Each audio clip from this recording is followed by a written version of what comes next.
नमस्कार, मैं हूं साक्षी ममगाई। उत्तराखंड के दो युवक तनुज मेहता और सौरभ स्वार सीएम धामी से मदद की गुहार लगा रहे हैं। दरअसल देहरादून के तनुज और हल्द्वानी के सौरभ अफ्रीकी देश गिनी के नौसेना कर्मियों की हिरासत में हैं। पिछले 14 अगस्त से दोनों युवकों को हिरासत में रखा गया है और अब कभी भी उन्हें नाइजीरिया नेवी के हवाले किया जा सकता है।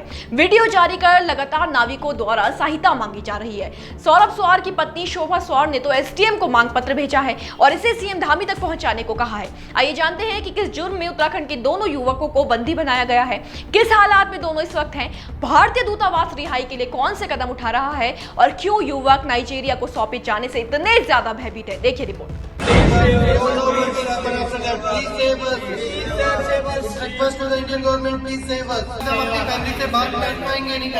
और इसके बाद हम लोग के मोबाइल ले लिए जाएंगे। पता नहीं कब मोबाइल मिलेगा, कब कांटेक्ट कर पाएंगे।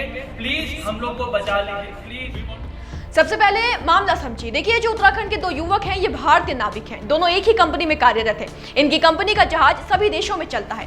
8 अगस्त को भी उनका जहाज, जिसका नाम MV हीरोइक इडुन है, ये कच्चा तेल भरने के लिए नाइजीरिया के एक प्यो टर्मिनल पहुंचा था।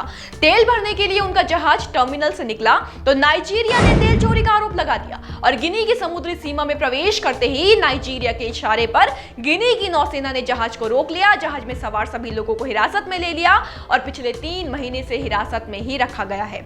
जिन्हें मालूम नहीं उन्हें बता दें कि गिनी पश्चिम अफ्रीका में स्थित एक देश है।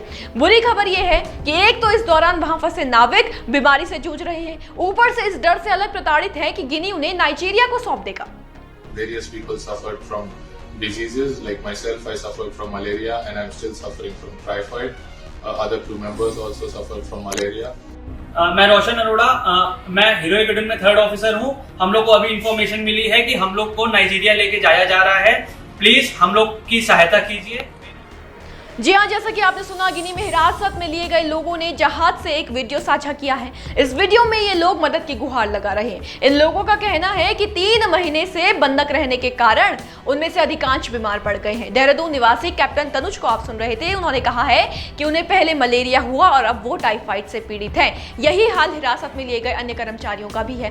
थोड़ा सा गौर इस जानकारी पर करें कि उत्तराखंड के युवकों के साथ ही और 14 भारतीय नाविकों को हिरासत में लिया गया है। पश्चिम अफ्रीकी देश गिनी की हिरासत में कुल 16 भारतीय नाविक हैं, जिसमें से उत्तराखंड के 2, केरल के 3, यूपी के 1, महाराष्ट्र के 4, तमिलनाडु के 3, आंध्र प्रदेश के 1, राजस्थान का 1, पश्चिम बंगाल का 1 नाविक शामिल है। भारतीयों के अलावा 10 नाविक अन्य देश के हैं। अब आते हैं इस सवाल पर कि कच्चा तेल चोरी के आरोप में हिरासत में लिए गए इन भारतीय नाविकों की रिहाई के लिए क्या कदम उठाए जा रहे हैं, साथ ही कितना भरोसा नाविकों को पीएम मोदी पर है।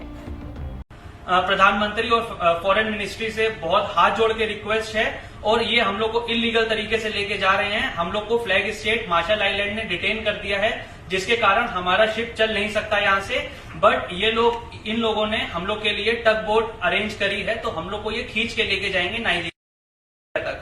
तो मेरी आपसे हाथ जोड़ के रिक्वेस्ट है कि प्लीज हमारी सहायता कीजिए। हम लोग इसके बाद पता नहीं कब घर जाएंगे। हम लोग के साथ क्या होगा हम लोग को नहीं मालूम है। इसके बाद हम अपनी फैमिली से बात कर पाएंगे नहीं कर पाएंगे। और इसके बाद हम लोग के मोबाइल ले लिए जाएंगे। पता नहीं कब मोबाइल मिलेगा, कब कांटेक्ट कर पाएंगे। प्लीज हम लोग को बचा लीजिए please. We want to go home, please help us. We want to go home, please help us. तो आप देख सकते हैं कि विदेशी धरा पर कितना भयभीत भारतीय महसूस कर रहे हैं। वो नहीं जानते कि नाइजीरिया को सौंपे जाने के बाद उनके साथ कैसा बर्ताव किया जाएगा। उन्हें लगता है कि शायद उनसे उनके फोन भी ले लिए जाएंगे। इसके आगे का वो कुछ नहीं चाहते। लगातार वीडियो जारी कर उन्होंने अपनी आपबीती अब तक बयां की है, जिसे देखकर परिवार के हृदय टूट रहे हैं। माँ बाप बच्चों की रिहाई की मांग सरकार से कर रहे हैं। उत्तराखंड के सौरभ स्वार की पत्नी शोभा स्वार ने एसडीएम को मांग पत्र भेजा है और इसे सीएम तक पहुंचाने को कहा है। शोभा का कहना है कि पति के विदेश में फंसने से सभी स्वजन परेशान हैं। हर समय चिंता सता रही है आगे क्या होगा। केंद्रीय रक्षा राज्य मंत्री अजय भट्ट ने कहा कि जहाज में फंसे सभी भारतीय क्रू मेंबर्स की रिहाई के लिए वो गुरुवार यानी कि आज 10 नवंबर को विदेश मंत्री से मुलाकात करेंगे। जल्द सभी की रिहाई करा ली जाएगी। भारतीय दूतावास भी अपनी कोशिशों में लगा है।